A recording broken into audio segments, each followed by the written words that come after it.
আপনাদের কথা দিয়ে গেছিলাম আমাদের পঞ্চায়েত নবজোয়ারের যে কর্মসূচি ছিল পঞ্চায়েতের আগে, সেই কর্মসূচি শেষ হওয়ার পরে কিছু জায়গায় মাইন্সের কাজ বা স্টোন ক্রাশার্সের কাজ আইনি প্রক্রিয়া মেনে চালু হয়েছিল।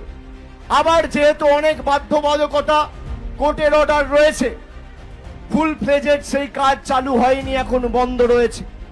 আমি আপনাদের বলি, এখনো পর্যন্ত প্রায় 4000 4500 কর্মী ভাইয়েরা সরাসরি এই কাজের সাথে যুক্ত রয়েছেন, যারা বর্তমানে কাজ করছে।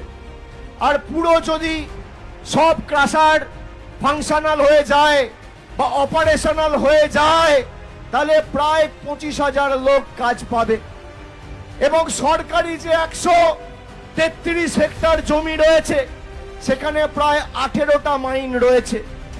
এই 18টা মাইনের কাজ যদি শুরু হয় আইনি প্রক্রিয়া মেনে সম্পূর্ণ হয়ে, তাহলে কমপক্ষে 25,000 লোক কর্মসংস্থানের বাড়তি সুযোগ পাবে আগামী দিনে। আমি গত 2 মাস ধরে এর উপর কাজ করেছি।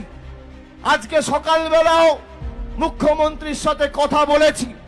মুখ্যমন্ত্রীর দপ্তর থেকে সরকারি বিভিন্ন বিভাগ, সংশ্লিষ্ট দপ্তর, আধিকারিকদের নির্দেশ দেওয়া হয়েছে যে পুরো প্রসেস রিভিউ করে আগামী 2 মাসের মধ্যে মার্চের 31 তারিখের আগে সব কাজ চালু করে বাড়তি 25,000 লোকের কর্মসংস্থানের ব্যবস্থা করতে হবে।